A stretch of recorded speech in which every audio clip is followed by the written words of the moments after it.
Hi guys, welcome to Kushal mart. So last 24 అవర్స్లో financial updates and financial information ఏ విధంగా ఉందో చూద్దాం. సో ఫస్ట్ న్యూస్ చూసుకుంటే కనుక ఆంధ్రప్రదేశ్ గురించి. సో నిన్న సెంట్రల్ క్యాబినెట్ అయితే ఒక సెమీ కండక్టర్ యూనిట్ అనేది అప్రూవ్ చేసింది. సో 400 కోట్ల అబోవ్ అయితే మన మన ఆంధ్రప్రదేశ్లో ఇన్వెస్ట్ చేయబోతున్నారు. నియర్ నెల్లూరు దగ్గర, ఓర్వకళ్ళ దగ్గర. సో చంద్రబాబు నాయుడు గారు అనౌన్స్ చేశారు కదా, డ్రోన్ సిటీ అని చెప్పేసి.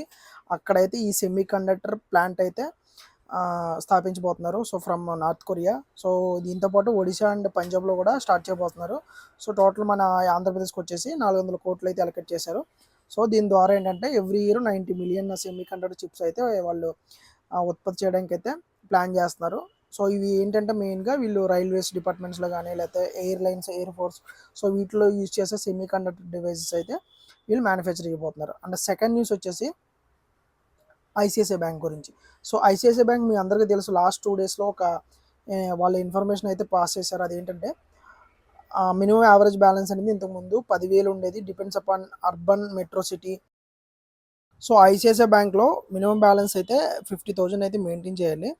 సో ఇంతకుముందు రూరల్ అండ్ మెట్రో సిటీస్లో డిపెండ్స్ అపాన్ ఏరియా బట్టి ఉండేది, కానీ ఇప్పుడు irrespective of area, irrespective of city, so ఎక్కడైనా కూడా మినిమం యావరేజ్ బ్యాలెన్స్ 50,000 మెయింటైన్ చేయాలి. సో దాంతోపాటు వాళ్ళు బెనిఫిట్స్ ఉన్నాయి.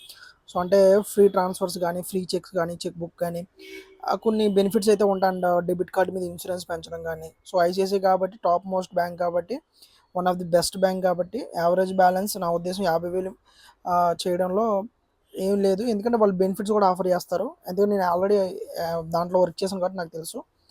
సో ఇది ఏంటంటే కొంచెం వెల్త్ కస్టమర్స్ వాళ్ళు రిలేషన్షిప్ మెయింటైన్ చేయడానికి అయితే వాళ్ళకి యూజ్ అవుతుంది ICICI bank. And third news వచ్చేసి, సో మన ఇండియాలో ఇప్పుడు వరకు టోటల్ స్టార్టప్ కంపెనీస్ 180,000 అయితే రీచ్ అయ్యాయి. టోటల్ స్టార్టప్ కంపెనీస్ 180,000కి రీచ్ అయ్యింది అనమాట. సో ప్రజెంట్ ఇండియాలో. సో ఇది ఈరోజు ఇప్పటి వరకు ఉన్న న్యూస్. సో ఇలాంటి మరన్నా ఫైనాన్షియల్ అప్డేట్స్ అండ్ ఇన్ఫర్మేషన్ కోసం ఛానల్ అయితే సబ్స్క్రైబ్ చేయండి. మీ ఫ్రెండ్స్ అండ్ ఫ్యామిలీ మెంబర్కి షేర్ చేయండి. Thank you.